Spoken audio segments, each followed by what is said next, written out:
I think it's going to be interesting to watch the political side of this going forward in the new administration, because they're also opening up the offshore areas for exploration and probably the Arctic. And at the end of the day, those are going to be much more profitable and lucrative. Once you get them up and running, there's a lot more oil there with a lot less effort. And I think all these people with sand mines that were waiting for the administration to change and blaming it on Washington, that the fact that the fracking wasn't flying or that the oil boom busted there a little bit, are a little short-sighted, because I think the same thing's going to happen again going the other way, because this other oil is so much more accessible and there's so much more there once you get your platform set up. That I think fracking is going to take a nosedive for that reason probably. The wild card in it probably is the gas side. As we go to more gas for power generation, because it's quick and easy to fire up a gas plant to fit into renewables, that might push the frac sand mining on the gas side rather than the oil. That being said, every time I make a prediction about this industry, I'm usually wrong. So. No, but I think the gas thing is a good point. I mean, all the wells in Ohio and West Virginia are turning out to be gas wells. Yeah. And the Marcellus is way heavier than gas. Yeah, yeah. And they're all power plant proposals up the wazoo in each Ohio, Pennsylvania, West Virginia. But then on the other side, you've got Trump saying that he's going to put the coal miners back to work. Yeah, I mean, he said a lot of stuff, though, but I mean, yeah, I can't. There's going to be a lot of rules to change before they go that way, and I don't think the industry even wants to go that way anymore. New plants, probably. Yeah. So. Well, yeah, I saw, what's his name? The guy, head of one of the big coal companies. He's like, we got all sorts of big machines. We don't need any more people. Mm-hmm. So whatever he's talking about, we're automating. Right. So, all right, maybe I'll start. Maybe I should just start. The standing room only crowd here. So, are we? I don't need. Yeah. Someone hasn't signed? I haven't signed yet. Thank you. So, my name is Ted Auch. I work at a nonprofit called Frac Tracker. We're a 501c3 based in Pennsylvania and Ohio. We have offices in several states. Nancy Price asked me to talk about land use, and land use is associated with extreme energy extraction. And I'm going to talk about several topics that some of you have heard about, like pipelines and that kind of thing, the effects that that's having on the landscape. I'm also going to talk about some other aspects of the extreme energy that you might not have heard about, because I think that a lot of them don't get the publicity that they need, and Ken's going to talk a lot about sand mining, which I'll delve into a little bit as well. And if there's any questions from the 4 people that don't know me, please bring them up as I go. I think the reason most of what we do at Frac Tracker is we map and try to quantify the land use impact of oil and gas development. I focus specifically on land use, water, and waste associated with extreme energy, namely fracking. And the reason that I focus on these 3 kind of aspects of the industry is because when I came to Frac Tracker in 2012, it was really obvious to me from I lived in Cleveland, Ohio, and I did a lot of traveling into Southeast Ohio and West Virginia. It was obvious that the oil and gas industry was doing a really good job of separating themselves from their total footprint, their total water, waste, and land use footprint. They were saying they're constraining what they say is fracking and what fracking is, or is fracking safe or not safe, to the 4 to 5 acre well pad that you can see up here. That's an example of well pad up in Belmont County, Ohio. But what they didn't talk about was all the other stuff associated with their industry. And I just show some examples of that. This is a massive 45 acre compressor station, natural gas compressor station, about a couple miles down the road from that well pad. And how is the gas getting from that well pad to here? By these pipelines that are being built everywhere. This actually, I'm kind of cheating. This is not what we call a gathering line where the gas is being trained. This is actually the Rover pipeline. Some of you might have heard about it in Ohio, being built by Energy Transfer Partners. They also don't talk about, this is a typical well pad in Ohio. You can see here, this is your pad, or this is the pad right here. This is 4 to 5 acres. This is what the industry has managed to associate with their impact. But there's all this other land clearing. There's water impoundments, this, that, the other thing. So this is large industrial. These are large industrial operations. They also managed to separate themselves from the waste component. There's a tremendous amount of waste, liquid and solids, being produced by this industry. Liquids you've heard about are being disposed of in injection wells, you know, the whole Oklahoma earthquake thing in Kansas. We have them in Ohio. We have several counties where there's a really tight correlation between waste disposal and seismic activity, and I'll talk about that in a minute. And then the other thing that I'd like to talk about is water. And we think, well, water is not a land use thing, but water is being used by this industry at record rates. They're taking surface water out, putting it down in the ground, and never to be seen again. We've never seen an industry that has affected water so profoundly. And that's important because water helps the landscape function. And if you take that water out of the surface water out, that you affect the hydrology, which affects farmers, it affects tourism, it affects all sorts of things. It affects the properties and the ability of the landscape to function properly. I'm kind of gonna, this is also just some examples. I love showing pictures. My wife always tells me you have to show less pictures, and more pictures, less graphs and charts. So just an example of what we're talking about, and this is a huge water impoundment. This is basically what you end up seeing. This is a typical, probably the frac pad is over here. This is a water impoundment. This is where they keep water, where they evaporate water waste. And what you're going to see is you're going to see etchings up here, which is going to be in increments of 1 million gallons. So this is where they store water, or they put it here if they have brine waste. So usually this is fresh water when they're starting out, and then they use it in the fracking process. And then when they've dried out this pond, they're putting all the brine waste, the residual waste, back in here. Why do they put it back in here? Because they get charged 10 cents a gallon to dispose of that waste. Well, if you put it in here and you let some of it evaporate, that volume goes down, your costs go down. So this is, but then you get a highly concentrated material, which is, you know, it's called salt water, but it has a lot of radioactive material, it has all sorts of other things. And the ability of these impoundments to hold on to that water long term is questionable at best. These are two examples of Class 2 injection wells in the state of Ohio. This is one that has horrible secondary containment, and we're really worried about that because trucks just back up, they take the brine off the well pad, and then they just hook up to these things, and they shove the water down into the ground. And you can see here, no one in their right mind could say that that is a robust operation. This is just north of Columbus. Columbus's water, Columbus, Ohio's water comes from this a watershed where this well is. This is another Class 2 injection well. This is the Danny Long well, just south of Canton, Ohio. And the reason I mention this is because I asked the owner of this if I could just photograph his operation, just drive up on it. He threatened to take out his gun and kill me. So I said to him, well, I'm going to fly above you one day, and you won't even know it. So I ended up flying above him, and we got that shot. This is a nasty, nasty operation. Okay, but to me, the injection component of this industry is going to have the most profound impact on water quality, soil quality, and we're seeing more and more permits for these, which is an additional acreage. And this is the real wildcat, or the wild card of this industry. You can see well pads. This is a huge cracking facility in southeast Ohio. You crack the gas and you get it into a higher value fraction that you can use downstream. So this is a high value added component. I think this is a 150 acre operation just east of Columbus. Anyway, you can see what I'm saying. This is another facility right on the Ohio River. This is a Shell facility. This is a massive operation. You know, I mean, it goes without saying, this was an old steel plant, and then they converted to this. And this figure right here is the real crux of why we do the work that we do. And that is this kind of theoretical idea, which I think, based on the data that we have, it's based in fact, is this idea that the wells, the fracking wells that we have in the United States, their productivity drops off a cliff from year 1 to year 2. But resource demand is going up in the other direction. What does that mean? That means that ratio of resources needed to energy produced is just skyrocketing. These guys are getting more and more gluttonous, more and more, just the resource intensity is going up, and less energy is coming out of it. I think this is their Achilles heel, this resource to energy produced ratio. Because they talk time and time again about jobs and productivity, but what they don't talk about is the fact that they're getting less and less out of the ground, which means more and more permits, more and more acreage, more and more of everything that I'm about to talk about.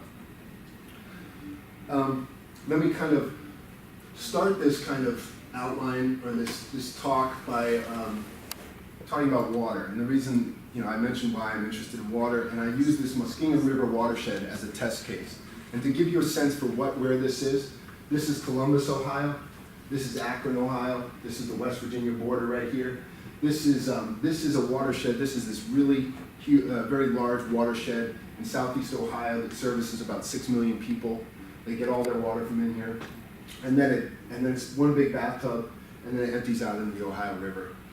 And the reason that I focus on this watershed is because, as you can see, it's experienced quite a bit of land use change with regard to pipelines being laid out across the watershed, and there's more and more here. It's also the prime distributor of water to the oil and gas industry in the state of Ohio, as well as West Virginia. You can see roughly 53% of all of our fracked wells and freshwater withdrawal volumes comes from this basin. 62% of freshwater usage by the hydraulic fracturing industry is coming from in here. These guys are selling water for dirt cheap. $4.25 per 1,000 gallons. That number has actually gone up to about $5.25 per 1,000 gallons. And what does that mean? That means that the oil and gas industry is spending 0.25 to 0.28% of their costs on well pad basis on water. Now, if I look at my costs and I lay out my budget every year, and I think about what costs me 0.25% of income, I'm not too worried about that. I'll ramp that up if I need to. Like, for example, I use the example of the Major League Baseball app that I listen to my Yankees on every night. That's $8 a year. Well, I don't worry about if that goes up to $10 a year or $12 a year, right? Because it's a marginal cost. But you can see there's no supply side signal for these guys to use less water, so that it keeps ramping up, and I'll get to that in a second. All this is the same basin I'm talking about, and this is just oil and gas water demand. That's these blue figures, so the larger they are, the more water these guys industry. These are those class 2 injection wells where waste is disposed. So this is a watershed under siege from this industry, both on the water demand and waste disposal front. We did some really good work with a partner of ours, a small nonprofit, where what we did was we tried to figure out where all the water is being taken out of in this watershed, and that's these light blue dots. And what we determined was all the water that the state of Ohio knows is coming out of this watershed only accounts for 80% of what the industry has used in that watershed. So that means that 20% of that water demand is unknown, unquantified, unregulated. And what we think, this is anecdotal because we can't prove this, a lot of that water, say these guys need 6 million gallons per fracked well, which is roughly what they need. But I'll get to that in a second. Well, if they have 5 million and they get it from this small reservoir over here, but they need 6, they find out they need 6, they go and find 1 million somewhere else. And where does that come from? First and second order streams, little ponds here and there, which has a tremendous effect on the ecology of this system. So this system is really under stress. And I think that 20% gap in water, it's a huge number. It's billions of gallons. And that's at its base, you're not making any money off this. This conservancy district's not making any money off of it. But more appropriately for this conference, this is having huge effects on the ability of this watershed to resist drought, resilience in the face of drought. This is the key figure for the water thing. And this is just a graph of average water demand by the fracking industry in Ohio. And it's this number right here. This is cumulative amount of water. This is quarterly amount of water. This goes back to 2010 all the way up to Q4 of 2016.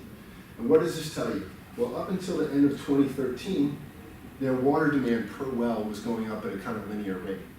Starting in 2014, they hit an inflection point and they started going up this way. So what is that telling you? Well, this tells you that at the end of 2013 into 14, that's when these guys started to expand where they drilled. Why are we using more water? What did I just tell you about how much water costs them? Nothing. Well, when they expanded and they were getting less and less product out of the ground, they needed more and more resources. And they know if they use more water, then they can stimulate those wells. And they need more sand, which is what Ken and I are going to talk about in a little bit. This is huge. I mean, I think that this finding, and we found a similar trend in West Virginia. You can see the industry always talks about using 4.5 to 5 million gallons per fracked well. Not true. We have wells now that are using 10, 12, 15 million gallons. There's 25 million gallon wells in Michigan. So there's a huge amount of water being used by this. And you can see the per well demand is going up. Well, what does that mean? It means that even if this industry doesn't get back to the kind of go-go years of 2011 and 2012, they're still going to need more water, because if you had 10 wells using 4 million gallons, and then back in 2012, and now you're permitting 5 wells, so you're permitting less wells, but the water demand is going up. So they're using more and more water, even if permitting slows down, and we're seeing that in Ohio. That kind of watershed security, resilience kind of narrative doesn't really fly in many communities where I work in Ohio. As a matter of fact, it doesn't fly in many communities at all. But what does fly, and what we've done a lot of work on, is trying to figure out what this industry's demand for water is relative to residential demand. Because that's the thing when you go into Carroll County, Ohio, or Wetzel County, West Virginia, where we work, people that were very pro-drilling at the outset and are kind of teetering on the brink right now. What we try to say is you have to talk about what this industry's water demand means relative to your water demand. And this is just a graph of water demand by the industry relative to residential demand. This is across a bunch of states. The Ohio one I've highlighted red because that's where I work. But you can see that the industry uses about 14% of residential water demand so far. In counties like Carroll County, Ohio, Harrison County, Ohio, Doddridge, West Virginia, look at this. That's 200% of residential water demand. They're using double the amount of water that the residents in those counties need. That kind of number, that kind of signal, really does move the needle in some of these communities. They're not concerned about ecosystems. They're not concerned about rare and threatened species. They're concerned about their pocketbook. They're concerned about, their day-to-day lives. And when you show them these kinds of graphs, this really does move the needle. What do I want to say about this one? Oh yeah, so this is just kind of a quick slide. There's been a lot of work, University of California, Berkeley, trying to look at industries, specific industries, and their water footprint, and when those industries have gone beyond a threshold, a point of no return. And a guy named Garrison Sposito says that 20%, when any one industry is using 20% of a watershed's water supply, they are in excess of their kind of good neighbor status. Well, I just showed you that these industries are using 13 to 14% of residential water demand already. And actually, this number is from 2 years ago. So they are rapidly approaching that threshold. Just a quick, I'll go through this really quick. This is a model that we built for this Muskingum watershed in Southeast Ohio. And we kind of modeled water usage back to 2000 and forward to 2020 across a bunch of different sectors of the economy for domestic, industrial, irrigation, livestock, mining, and fracking. I think it says it all. It says that most of the sectors in this watershed, water demand is stable or going down, and there's only one that's going up. So these guys are more and more of the pie. And that's really starting to rub a lot of people the wrong way. What we were trying to determine with this work and with this thing is we want to figure out a way to bend that curve, to stabilize that curve, or to bring it back down. And we were trying to come up with a dollar value for water in this watershed that would at least stabilize this. Because at the very least, if we can't end fracking in the next couple of years, we can at least hopefully get these guys to use less water. And what we came up with was $22 to $35 per 1,000 gallons, which is still only 1.5 and 1.6% of their cost. It's the least they could do. And these kinds of numbers we're trying to feed into the conservancy districts to get them to kind of more appropriately price water. Because the conservancy district that sells the water to this industry basically cuts and pastes their water pricing protocol from how they sell it to you and me, or to the folks in the district, in the conservancy district, which we know those people definitely affect water quality, but not so much water quantity like this industry. So the way that we price water, especially in the Great Lakes states, we price it as a surplus commodity, which definitely isn't. So let me just scale back to the national perspective to give you a sense for watersheds and landscapes that are under siege, not just in Southeast Ohio. So we compiled a whole bunch of water data for the oil and gas industry, about 60,000 wells across the United States. And we broke all those wells out and we kind of grouped them by shale play or basin. And then we tried to figure out how much water these guys have used and will continue to use across these basins. And you can see here in the Bakken, they're using 4.8 million gallons. That number's going up 15% per year. Denver, outside of Denver, Colorado, 5 million, 22% per year. Midland down in Texas, 8.4 million gallons and 20% per year. You tell me if the state of Texas can withstand an 8, 9, 10 million gallon well. I don't think they can. The Marcellus, 9.7 million gallons and 11% per year. So this trend in water demand per well is ubiquitous. It's not just Ohio. And it speaks to this desperation that the industry is under with regard to their responsibility to their board and the shareholders and that kind of thing. And they know if they use more water, they can get more product out of the ground. Transition quickly into how this whole water demand, so that's the water that goes down for the fracking process, relates to waste coming up.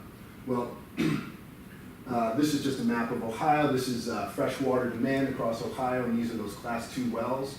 We have 38 permits for Class 2 wells in Ohio. They have about 15 in Pennsylvania, a couple in West Virginia. You all know about Oklahoma and Texas. I'll get to that in a second. But what the important graph here is what we did was we kind of we averaged water demand for the oil and gas industry across counties in the state of Ohio. And then we looked at the average brine produced, liquid water, waste produced for those wells in those counties. And we grouped them by county. I don't know how many counties I have here. I think it's like 20 or something. But you can see this is average water demand per Utica well, and this is average brine produced. You can see there's a tight relationship. So as water demand goes up, in parallel, brine produced goes up too. Well, back up to this figure. So all this stuff isn't just a water thing. This is a waste production thing. So what does that mean? That means more and more volumes and pressures being imposed upon the existing stock of Class 2 wells, as well as more and more permits for Class 2 wells in the future.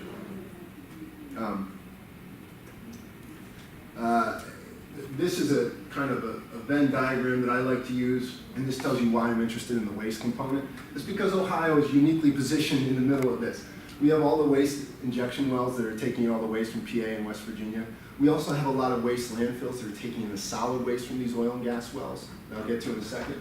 And we're also drilling. So we've diversified. John Kasich and Ted Strickland alike basically said, you know what, let's diversify our portfolio, and this is diversity. This is diversification in the oil and gas fields. And Pennsylvania and West Virginia, they didn't want to dispose of waste. They wanted to go all in on the oil and gas sector. This is a map of this is a graph of our 10 worst actors, or 10 Class 2 wells that are the worst. It just gives you a sense for a quarter since Q3 2010. So you can see there are some wells that are just taking in a whole bunch of waste. Let me fast forward here. This is a graph of injection waste across all of our 250 Class 2 wells in the state of Ohio. Obviously, it tanked in a couple quarters ago and dropped off the cliff, but relative demand for these wells is going up because, as I said, water and brine are hand in hand. An interesting thing. This is a really interesting graph, and this speaks to the bad actors across the injection well front, and this could be in any state where there's injection wells disposing of oil and gas waste.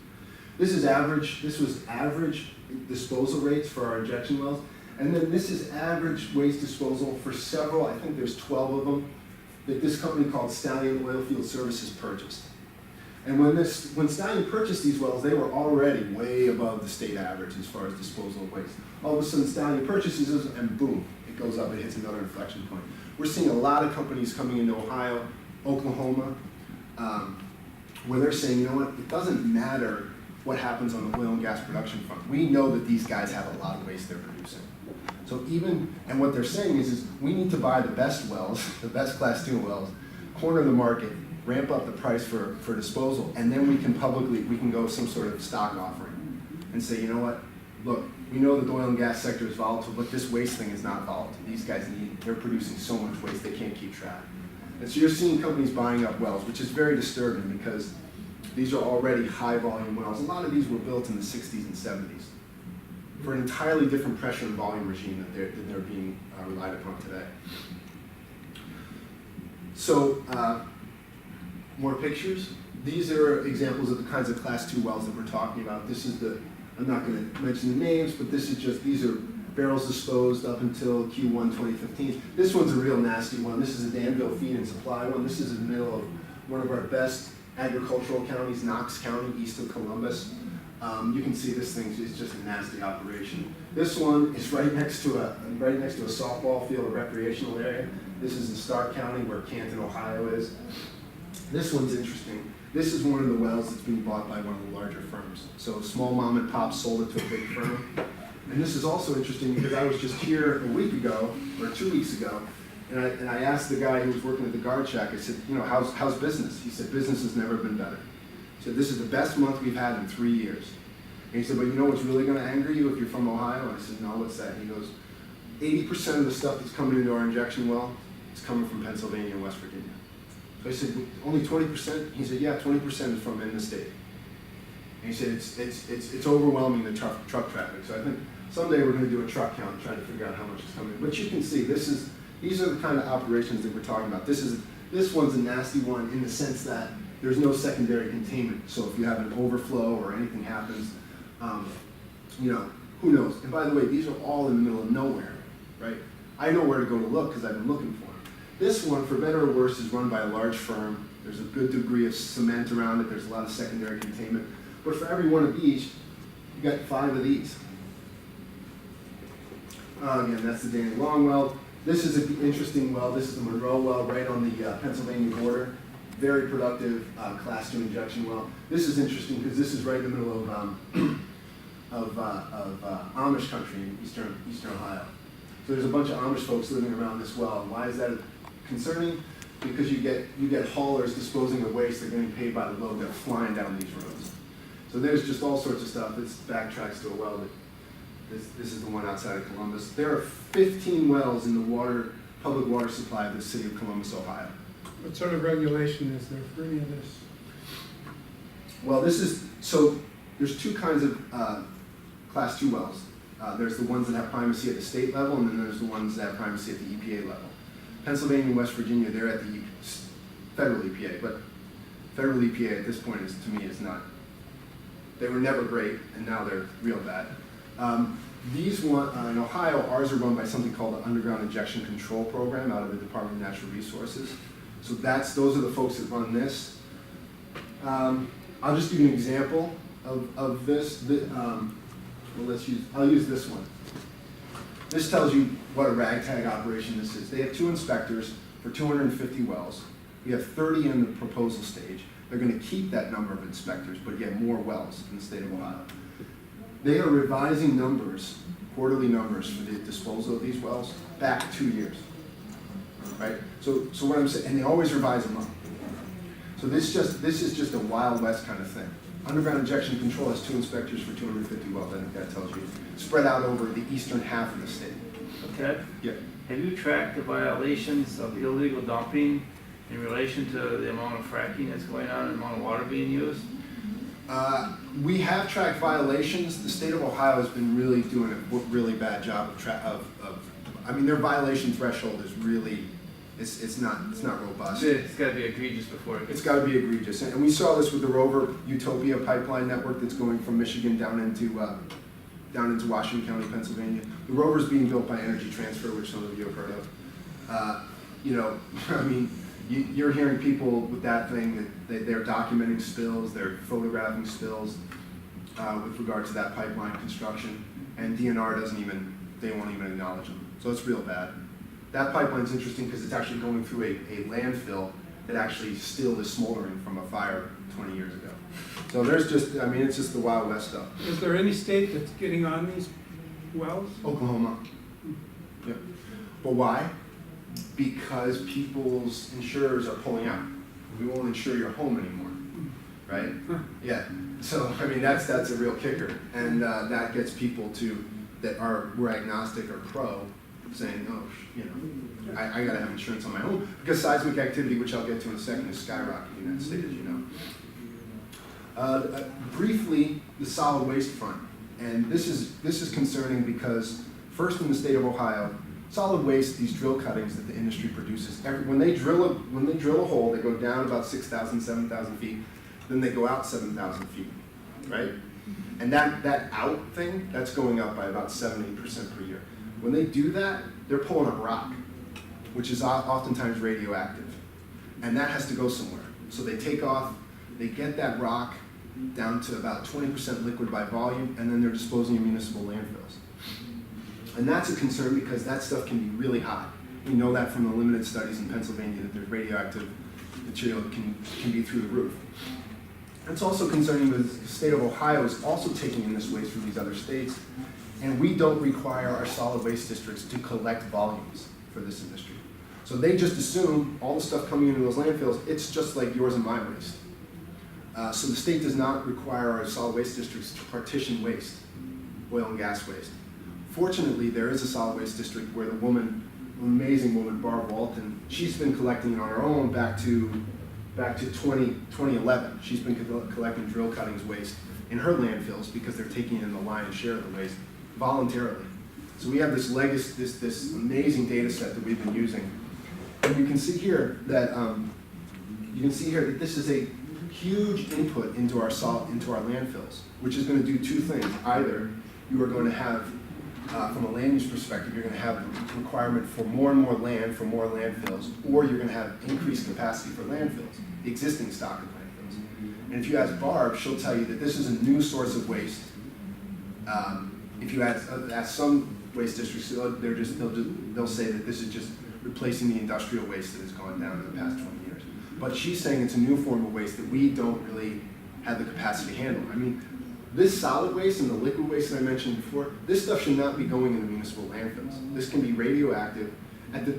See, what you're noticing in this thread is this industry is relying on, their business models relying on cheap disposal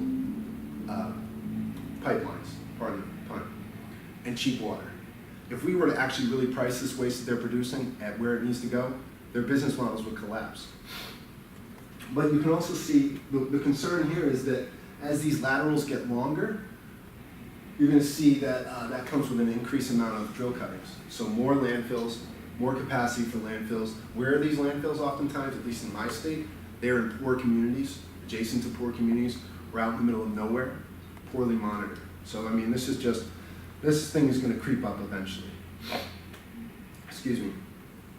I'm going to go briefly through the injection well front and what it's doing to the surface and to people, because as you all know, that these injection wells have caused induced seismicity, that is, man-made quakes. The concerning thing is that for many, many years, the USGS used to model out quake activity in the states where it was occurring based on where it has happened. You know, quakes will happen where they will occur where they have occurred, and this whole injection well thing has thrown all of that off kilter. Just a kind of brief background on induced seismicity, the man-made quakes. This has been happening for many, many years, but the rate at which quakes are happening and the magnitude of these quakes is definitely skyrocketing in the last couple of years. These are just some examples of the history of induced seismicity. Interestingly, the Rocky Mountain Arsenal is the first case of induced seismicity, and my wife and I have some friends that moved out to Denver, and they live just south of this arsenal, and they emailed me a couple months ago, and they said, you know, we moved south of this arsenal, which is a national wildlife refuge now. I said, yeah, that's what it is now. This is what it was then, disposing of military waste. This is an example. We've done a lot of work in Oklahoma and Kansas trying to look at the proximity of high volume class 2 wells to quake activity. This is the earthquake clusters. This is Oklahoma City right here. That's Kansas up there. And these are class 2 wells. We're working with a law firm right now filing a class action lawsuit against several companies in Oklahoma and Kansas. There is a good correlation, a tight spatial correlation between where waste is disposed and size of quakes, as well as quake clusters. Now, most of these quakes, by the way, they haven't been huge 5s and 6s. They've been small ones. But that stuff adds up. That's a cumulative effect on infrastructure and on houses and that kind of thing. This is just a map of the state where I work, because it used to be that we thought that Ohio's center of quake activity was over here. But all of these injection wells have caused this quake activity to shift to the east. This is Washington County, Ohio. Up here is Ashtabula, Ohio.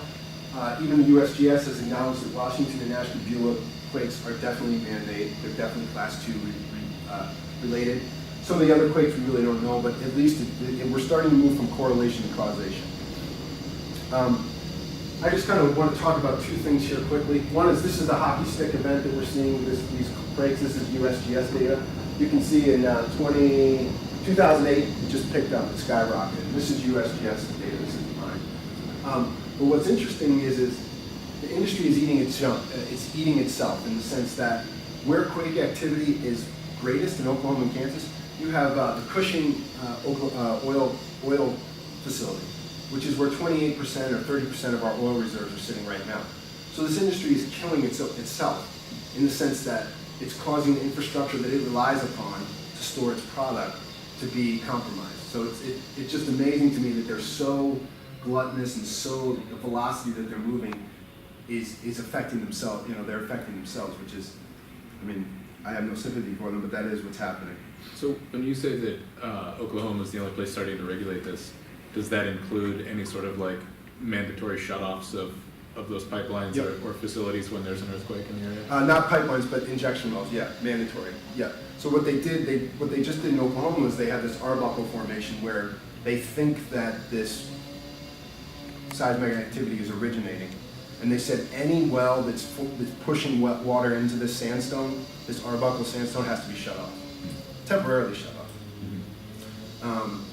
But if there's like a significant quake, they don't say like, well, this pipeline has to be re-inspected before it can flow again or anything? No. And that's on FERC too. So that's a, the Cushing oil field is a big thing because they've got all sorts of infrastructure that they are holding on to all this oil, and if that ever is compromised, they're going to have a big problem. But no, nothing superficial. It's been all the injection wells that have been shut off. This is just briefly, this is the USGS came out with this a couple of years ago, admitting, I think way late, that we find that the entire increase in earthquake rate is associated with fluid injection wells. So it's good to see the USGS coming on board here. So I'm kind of an awkward transition, but a transition nonetheless to so that was the subsurface effect on land. And the superficial effect on land has been all the well pads and pipelines and that kind of thing. We've done some work, and not just me, but others that I work with at Frac Tracker have done some work trying to map gathering lines. So you all have heard about these kind of, and you've probably been involved in the fight against the Keystone or the Rover or the Dakota Access. Those are the interstate transmission lines, right? But we have a whole bunch of gathering lines. To me, that is the known unknown, as Don Rumsfeld would say. These are these lines that are connecting well pad to well pad, connecting clusters of well pads to downstream processing facilities. They are intrastate. Oftentimes in Ohio where I work, they're poorly understood, poorly mapped. We've done a lot of the mapping and we share that with our state and county audit regulators and that kind of thing. And we've been feeding a lot of our gathering pipeline data back into the state and in Ohio and West Virginia because they rely on the state as well. But you can see, this is Bradford County, Pennsylvania. This is where this whole gathering line thing kind of just crystallized. Tremendous network of pipelines connecting our well pads. And so what we've done is we mapped that. And then we use this data to apply for a grant to the Hoover Foundation in Ohio. And we told them that, what we want to do is we want to take a cross-section, or we want to take a transect in Ohio from low oil and gas activity down to intense oil and gas activity. That's this transect right here. Canton, Ohio is right here. Columbus is way out here. We took a transect, we flew a transect with a really good camera underneath a plane, and we flew this transect down this way from low oil and gas activity, which is interesting because now there's a ton going on here, down into the heart of it all, Carroll County, Ohio. We flew it, we generated this high 30 centimeter by 30 centimeter imagery, and then we had a group at a university, Mount Union University in Ohio, try to quantify the effect, the landscape effect of the industry. Before I dig into the data, this is what we're talking about. This is a typical, this is Consol Energy. They're big in Pennsylvania and they've got a little footprint in Ohio. This is the land before. This is the landscape now. So you now have an access road, you have a water impoundment, and the frac pad right there. You also have a lot of what we call the limits of disturbance, that this apron around the pad created to support that pad. Is a lot of this state forest land or? No, this isn't, but there's a lot of, we don't have much state forest land, but Pennsylvania, there's tremendous, West Virginia, federal land, state forest land. This Those- is private land? This is private land. So this is resident, I mean, there's a lot of money changing hands at times, because usually you get a certain amount of acreage, you get I forget what the number is, I think it was $10,000 an acre, and then you get a percentage of product, so you usually get a royalty agreement, which is interesting because usually the fine print in these agreements between the company and farmers and the like actually says that if you look at the fine print, there's a lot of stuff associated with costs of transport and all this other stuff, where if there's not enough product coming in out of the ground, the owner owes the company. Because there's not enough coming out of the ground, and there's all these secondary and tertiary costs that they put on the landowner. And restoration? Yeah, well, restoration, I mean, you're not going to restore this. Oftentimes, these are permanent infrastructure. These access roads are usually sold as ways to get to parcels that you otherwise wouldn't get to, and then you can farm them. That's oftentimes not a lot of reclamation going on, if any. But Ted, Yeah. it's not permanent structure. You go ahead 50, 60 years, now it's gonna be left, then what? Oh, this Yeah. stuff? Yeah, you're calling it permanent structure, it's not permanent. Not permanent structure, but this is going to be a permanent cement pad right there. And then but the other thing that ends up happening is the royalty agreements between the company and the landowner are structured in such a way that it's 25%, 30% of all the cost or all of the product over the life of the well. But these wells are falling off a cliff from year 1 to year 2. And what the company they're banking on this idea that, you know what, we can amortize out all that stuff over the long period. What these people should be doing is getting all of their royalties from that first year, because that's the real sweet spot. This is an example of landscape change. This was 2012 and 2015.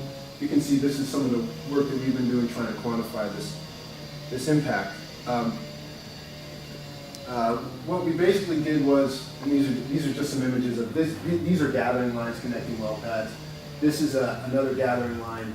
This is east of Columbus. But the key here is we found that the well pads are about 4 to 5 acres. That cement area that I just showed you in many of these pictures, that tends to be 4 to 5 acres, and it really doesn't change much. But that area around the well pad, this area right here, you can see the variability of this area from well pad to well pad. And then you have all these gathering lines that are connecting these well pads. It turns out that the big player with regard to land use change are this area and these gathering lines, whereby for every 1 acre of well pad, you get 10 acres of gathering line. And as we get more and more gas lines and less oil lines, you're going to have more and more gathering lines in these states, or at least in the states where I've worked. So it's the gathering lines, which are poorly understood, which are having the most profound effect.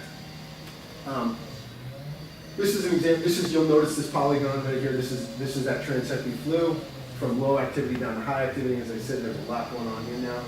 You can see here, this is Carroll County, and this is a close-up of Carroll County. So this is definitely, I mean, there's tentacles everywhere in this county. There's a tremendous amount of landscape disturbance at the county level. And what we did was we tried to figure out what percentage of the landscape will be altered if Ohio Department of Natural Resources proposals for a number of wells kind of runs its course.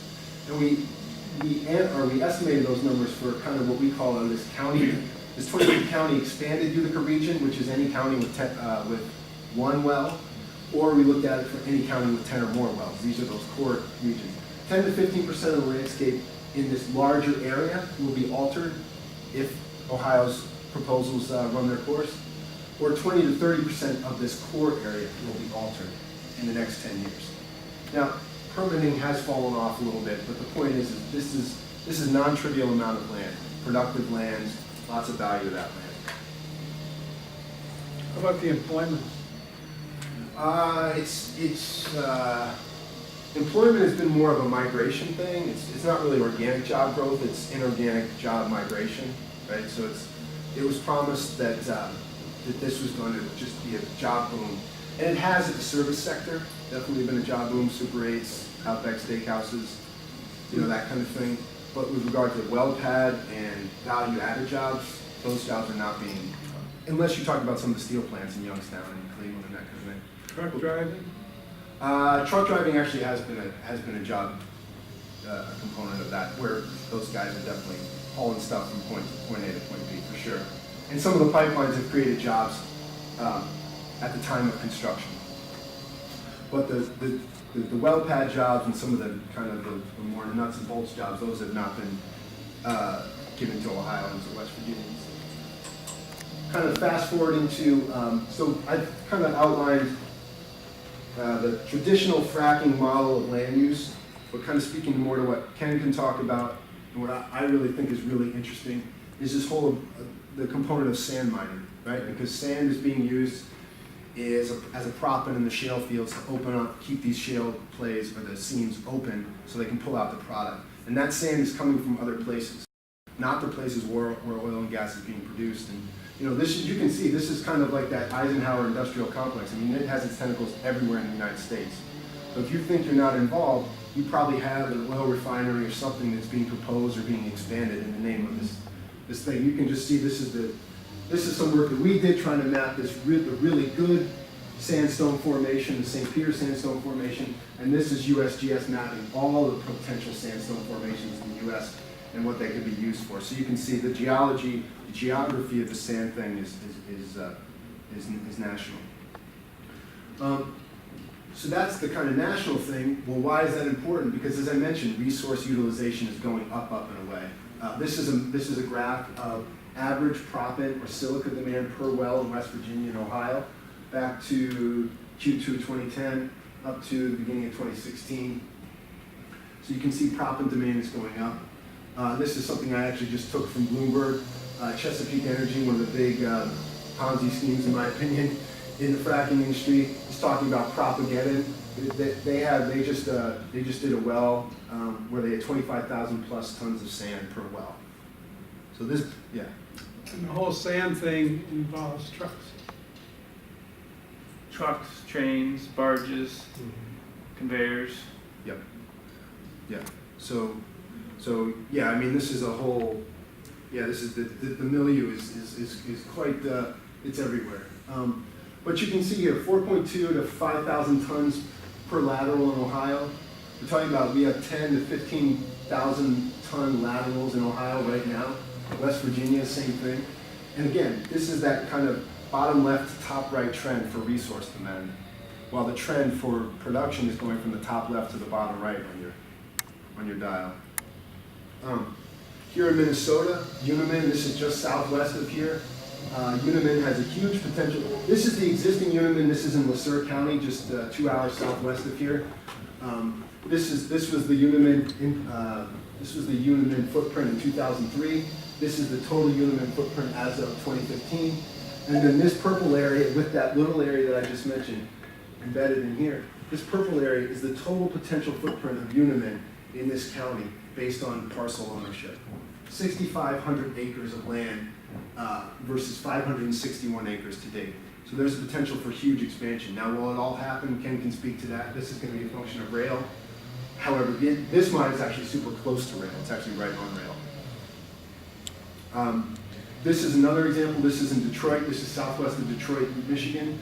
This is the current footprint of this U.S. Silica Sylvania Minerals mine is this blue polygon right here. By the way, this big blob right here, this is actually overburden. They're taking all the stuff on top of the silica and putting it over here, and they move this thing all the time.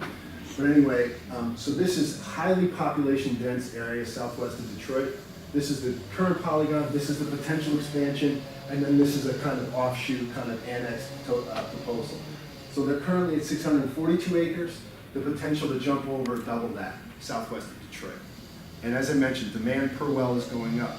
Now, if permitting falls absolutely off the cliff, then none of this will happen. But if permitting remains stable on the fracking front, you're going to see this stuff being explored. I'll kind of skip over that in the name of time. This is some work that we've been doing trying to figure out what is the value of this land, this silica, these silica formations nationally. And we've done a lot of work trying to figure out, what's above them, what is the land cover, what's at stake You know, this isn't saying that all of this landscape is going to be exploited, but this does speak to the fact that the sand that these guys are using sits right beneath the breadbasket of the United States. So what does this say? Well, this says that in many of these counties and states, they are compromising long-term agricultural security, resilience, in the name of short-term energy expansion profit. But again, I mean, it just helps to put numbers on this stuff because it is in the abstract many times. Pat and Ken can speak to the, you know, this kind of local level, and then at the national level, I mean, there's just a lot at stake here. I like this slide because me, with a PhD in environmental science, I'm really interested in ecological economics, putting value on ecosystems. And what we've seen since these guys have migrated north is that from the sand where they were harvesting in Oklahoma and Texas to Wisconsin, Minnesota, the ecosystems, the landscapes in the north, they capture and store about 2 times the amount of carbon that the stuff down south did over time, right? So you are compromising landscapes that are really good at capturing CO2. So that is a huge climate change component to it. And there's a huge value to all this stuff, and this just kind of speaks to this. But you know, all of these sand plays, they support soils that are pretty productive. LaSalle County, Illinois, where we've worked extensively, that's up here, right in this area right here. That's the #1 or #2 soybean and corn producer per acre in the United States, depending on year in the United States. And US Silica and some other companies have a huge layout in that county. So you have these counties that are producing a lot of commodities, a lot of specialty products, and you know, the ability of them to do that in the future is going to be compromised in the name of this. These are just a couple slides kind of valuing some of this land, which is what we do a lot, and I work with a lot of academics because they're really interested in putting a dollar figure on the landscape, and we do that. And some people would argue, you know, you have to just kind of, there's an inherent value that you can't really monetize, but oftentimes monetizing it does help. And then kind of, I'll just take a couple minutes and then hand it over to Ken. This is the typical way that we frame fracking in extreme energy. It's the sheiks versus us, right? Versus our guys. These guys are always going to win because their fields are really good. The drop off year 1 or over time is really stable.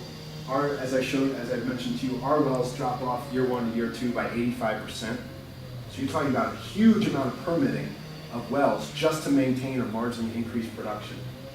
But this is a map of refineries and ports in the United States. So this is a national thing. All of these refineries, they're talking about LNG terminals. This is a huge network of infrastructure that's being relied upon by these guys to keep them alive and well. I think this is an interesting thing because this talks about, in Ohio, we have a bunch of natural gas power plants being proposed. We have 10. I think Pennsylvania's at 46. So all of these have been proposed in the name of fracking and natural gas revolution. And by the way, they're not being put in affluent neighborhoods. They're being foisted on the same communities that have refineries in them. And then you have a whole bunch, 130 plus extreme energy infrastructure proposals across the United States.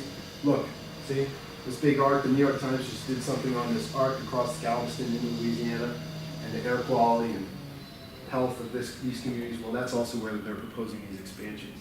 Interestingly, this is the BP Whiting refinery, southeast side of Chicago. They just added $3.5 billion of infrastructure onto their refinery, kicked out a whole bunch of folks, just kind of bulldoze them out, largely immigrant communities. I'm going to keep this one brief. We've done a lot of work kind of mapping interstate transmission pipeline proposals. I lay out here the number of segments, the total mileage and that kind of thing, but needless to say, the take home here is that the pipeline proposals we've seen so far account for 49% increase on existing pipeline infrastructure in the United States.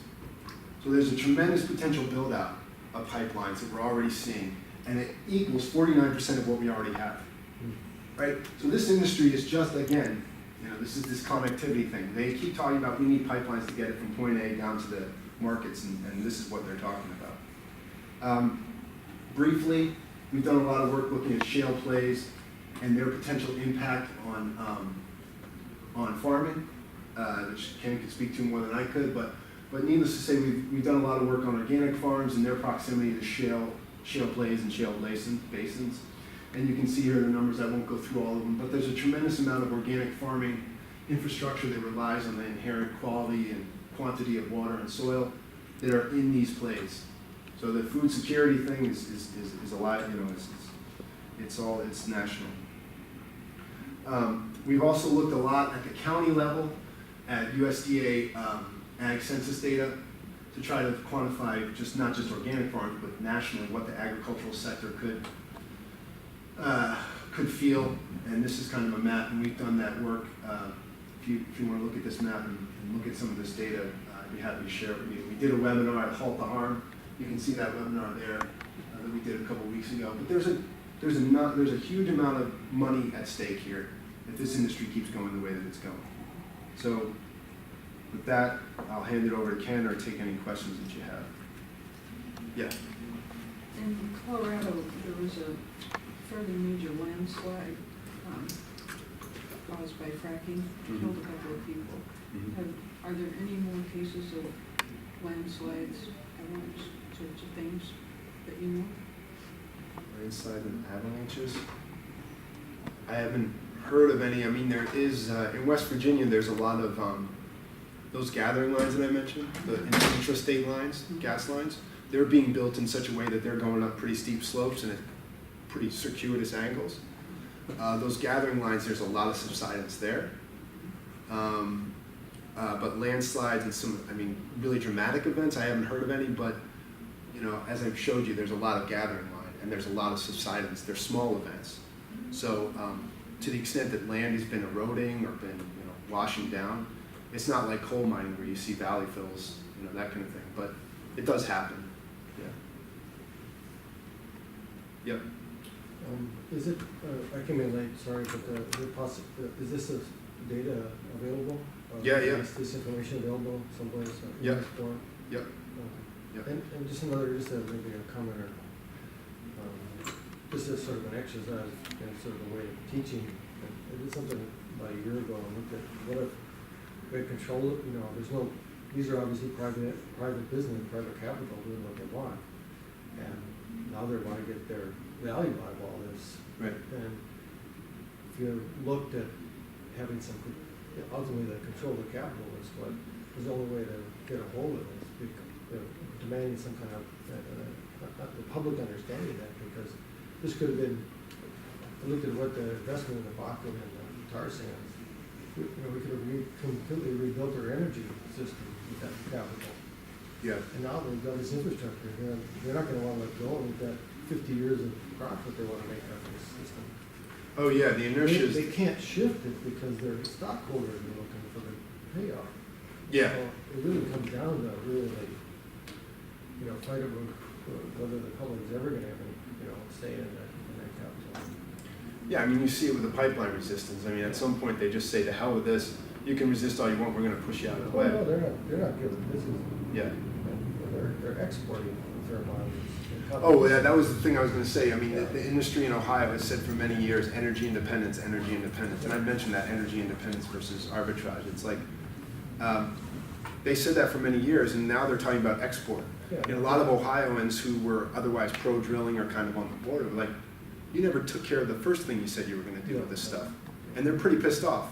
And they should be, because they use that argument to come in the front door. And as they're kind of sneaking out the back door to claw them back, they're talking about energy export, which is Right. That's amazing. what the ports are being built for Exactly. in the south. Exactly. Energy is a global market, Yeah. gas and oil for sure. And And there's plenty of water. it doesn't matter what we do here. It means a player, but it's an international Right. scheme. Yep. Yep. And that's what people have to realize. Yep. Our prices are set on what it takes. There's the difference between us and Europe, what it takes to get the fuel over there. That's how they set our price. Yep. I'm not sure where to go with this. I'm probably going to get off the topic a little bit in some respects. Ted mentioned food security, and as I get older, that becomes a more interesting subject. When you see a few things over your lifespan, you stop and contemplate a little bit. And he likes to talk about water, and this country for a long time has been spoiled. We've had very good water in this part, certainly this part of the country. I mean, we don't have rural water systems like out west. We can drill a hole anywhere as we want and we got water. Basically fit for human consumption, very little treatment. And we've drilled wells for irrigation and whatnot. The Ogallala aquifer out in the plains is nearing depletion in many areas. Some places it has been depleted. And there's estimates out there in the next 25, 35 years, most of it's going to be gone. Excuse me, going to be gone. And this takes centuries to replenish. So when it's gone for the foreseeable future. When that happens, that area out there is probably going to go 20% of what it does now for food. And it's going to become incumbent upon the areas of the country like Minnesota and Wisconsin where we get enough natural rainfall most years to grow a good, substantially good crop. Even in dry years, we get more than what they're going to get out there in a good year when that aquifer is gone. So what happens when that food supply is no longer there? And we've been screwing up farmland and water in the rest of the country in the name of oil and gas production and sand mines and whatever other cause, not just these, but residential development, whatever. Where's this food going to come from?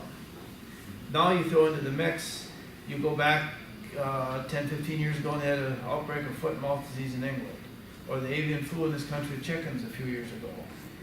Okay, now you take out that segment of production, now you throw in a crop catastrophe, some fungus or plant disease takes out corn or soybeans, there's gonna be a lot of hungry people real fast. And that's something the society doesn't want to talk about and hasn't thought about in a large degree. And when that happens, there's gonna be a lot of people that are probably gonna die. And what happens with any species, when you get too many, and I'm not saying there's too many people, but when they outgrow their food supply or don't take care of their food supply, there's a die-off. And there's a lot of ways this could come, and it's going to happen some way nobody sees probably. And as a society, we should be taking better care of our food production, infrastructure, and environment, and landforms. And that's when Ted said something about those frac pads being a permanent structure. Well, they're not really permanent. Permanent means centuries or thousands of years. It's temporary, but in our mind as people it's permanent because we're only on the earth for 60, 70 years, maybe 80 years. But when you screw these sites up, you can't just put them back and grow food on them tomorrow successfully. It's going to take a lot of effort, a lot of time, and it's going to take a lot of energy to do that. Is there any, and if somebody's got questions or statements, just jump in here because it makes it easier on me. I didn't know exactly how to plan. Go ahead. Just one. Yeah, I'm sure you've already said this, but we don't really need this. We don't need the gas, and we don't need the water. Well, It's just a matter of in terms of there are other means of maybe some of it, but much of it is. well, it's a finite resource, and as it disappears, it becomes more scarce. It's economically not going to be viable. The economy can't support the exploration and extraction of these energies. And I had a quote here, a couple of you heard in the beginning, while we were just talking before the crowd got here, that I testified out at the Clean Power Plant in Denver in the hearings. I was asked to go out there, and Civil Society Institute sent some of us out there. And they're totally against coal and gas. And I said, well, you're probably not going to like what I've got to say. I said, because to me it's the same thing. I said, my whole thing is food and water, where's it going to come from? Where's the food going to come from down the line, like I just outlined?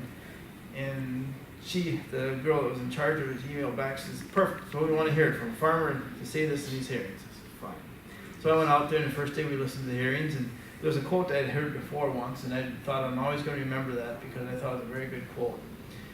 And we had 5 minutes to testify. I had about 3.5 minutes probably, and I just didn't know what to put in the rest, so I had what I thought was a good page speech, but I knew it wasn't long enough. Well, that next morning, my time slot was like 11 o'clock or something, so we're sitting here for 2 hours, and all of a sudden the thoughts came, and so I'm writing down on the back of the page my further thoughts, and I got done with the first page, and I says, well, there's a break in here. I says, and I explained that, this next page was afterthoughts that I'd come up with while listening to the testimony that morning, and finally occurred to me what I should be filling my 5 minutes with. And I said, the tail end, I says, and I heard a quote yesterday that I heard once before and I forgot it, and I said, I want to repeat that quote. I said, but I can't claim credit for it because somebody else yesterday said it first, and I'd forgotten it. I says, but the Stone Age didn't end because we're out of stones. And the fossil fuels are gonna be the same thing. We're not gonna be out of them, but the age will end because it's no longer economically viable to procure them, and the external costs are gonna be too great for what we're getting. And at what point we approach that, who knows? And what society will put up with in the name of freedom and easy transportation and stuff that we don't really need is the question. When will society wise up, or will it wise up before something serious happens? Yeah, I mean, I think too, I mean, my concern with fracking, I mean, I lived in Vermont for many years, and Vermont, I mean, I love Vermont, but Vermont protests everything. And when I came to Ohio, and then before that I lived in Virginia looking at coal mines, and then coming to look at fracking, and now looking at where Ken and Pat live with the sand mining thing, the thing that struck me is fracking isn't, I'm not saying I don't think fracking is the worst thing in the world, but what it is doing is it's preventing us from having a serious, it's just kicking the can down the road while these other countries, like Ken was saying, China, even China passing us by. And I look back in my old state of Vermont, and I see them protesting wind farms and methane digestion and all this. It's like, Jesus Christ, like, you can't be against, you have to be for some stuff. Like, you got, Yeah. you know, and that's a real problem. And the other problem is that, you know, there's going to come a point where people that were very much into this whole thing, this revolution, are going to just stand up and say, we've had it. And what those points and inflection points are going to be, we don't know, but it does seem like they're getting kind of pissed off about the energy independence lie. That's really getting them angry, you know. A lot of these problems are problems of industrial agriculture. So if you want to do something positive, you got to localize the agriculture and the water use in the agriculture and the water use in general. I think it goes even beyond that a little bit when you talk water use. There's two kinds of water use in my mind. I'm a farmer, and I have plenty of criticisms for the industry. That's another day's subject. But water that agriculture uses is used, and it's not permanently taken out of your water cycle. It stays inside. But when you start contaminating your fresh water, and you pump it underground with contaminants, now all of a sudden this water is no longer usable again. I mean, if you ever get a crop and somebody evaporates, it falls rain someplace, or it soaks back into the ground, it's back into the groundwater, it's usable again immediately with very little purification or other processes. But when you basically you're destroying water when you start using frac wells and this kind of stuff. And for what end? It doesn't even make sense. I mean, like Ted's saying, you gotta put a cost on this, and they're not charging enough. It's obvious that water is too cheap, It's too cheap. too abundant, too easy to obtain by too much of the country. We don't respect it. It's just like the farmland in Ohio River Valley. If you think back when I was a kid in school, we were taught that the settlers went west and they found this marvelous country where you could grow crops that they'd never seen before. And we're turning around, we're screwing up this land for a temporary high, basically. Yeah.